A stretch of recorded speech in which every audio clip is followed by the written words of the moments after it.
திமுகவின் நெருக்கடியால் திருமாவளவன் ஏற்பாடு செய்த மது ஒழிப்பு மாநாடு போதைப் பொருள் மாநாடாக மாறியதாக கூறியுள்ள எடப்பாடி பழனிசாமி, சேராத இடம் சேர்ந்துள்ள திருமாவளவன் திமுக செய்த பாவ மூட்டைகளை சுமந்து வருவதாக கடிந்துரைத்துள்ளார். திருமாவளவன் அவர்களே, அந்த பாவ மூட்டையை நீங்க சுமக்காதீங்க. திமுக செய்கின்ற பாவ மூட்டையை விடுதலை சிறுத்தை கட்சியினுடைய தலைவர் திரு திருமாவளவன் அவர்கள் சுமக்காதீங்க என்பதை மட்டும் நான் சுட்டிக்காட்டுறேன். இதே போலதான் கள்ளக்குறிச்சியில் விசசாராயம் முடித்து 68 பேர் இறந்து விட்டார்கள். அப்பொழுது நான் நேரடியாக சென்று பாதிக்கப்பட்ட ஆறுல சொல்லிட்டு வந்தோம். அப்ப திருமாவளவன் அவர்களும் அந்த கள்ளச்சாராயம் குடித்த மக்களை எல்லாம் சந்தித்து ஆறுல கூறிவிட்டு அப்பொழுது என்ன சொன்னார்? மதுவை ஒழிப்போம் என்று சொன்னார். அதுக்காக ஒரு மாநாடு நடத்தணும்னு சொன்னால் மாநாடு நடத்தினார். அந்த மாநாட்டை மது ஒழிப்பு மாநாடுன்னு அறிவிச்சுட்டு போதைப் பொருள் ஒழிப்பு மாநாடுன்னு மாத்திட்டார்.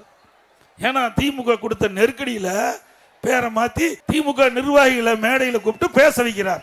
இதுதான் விடுதலை சிறுத்தையினுடைய நிலைப்பாடு. தெரிஞ்சு நிறைய பேச வேண்டியது இருக்குது. பாவம், அவர் சேராத இடத்துல போய் சேர்ந்துட்டார். சேராத இடத்தில் சேர்ந்து விட்டார். வேற வழி இல்லை.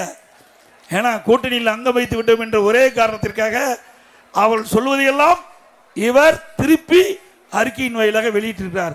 திரு திருமாவளவன் அவர்களே, உங்களுக்கென்று ஒரு மரியாதை இருந்து கொண்டு இருக்கின்றது மக்களிடத்திலே. ஆக திராவிட முன்னேற்ற கழகம் செய்கின்ற தவறை எல்லாம் நீங்கள் சுமந்து கொண்டு அவர்களுக்கு ஆதரவாக நீங்கள் கருத்துக்களை வெளியிட்டுக் கொண்டிருந்தால் உங்களுடைய நிலை தலைகீழாக மாறிவிடும் என்பதை மட்டும் அன்போடு இந்த நேரத்தில் தெரிவித்துக் கொள்கிறேன்.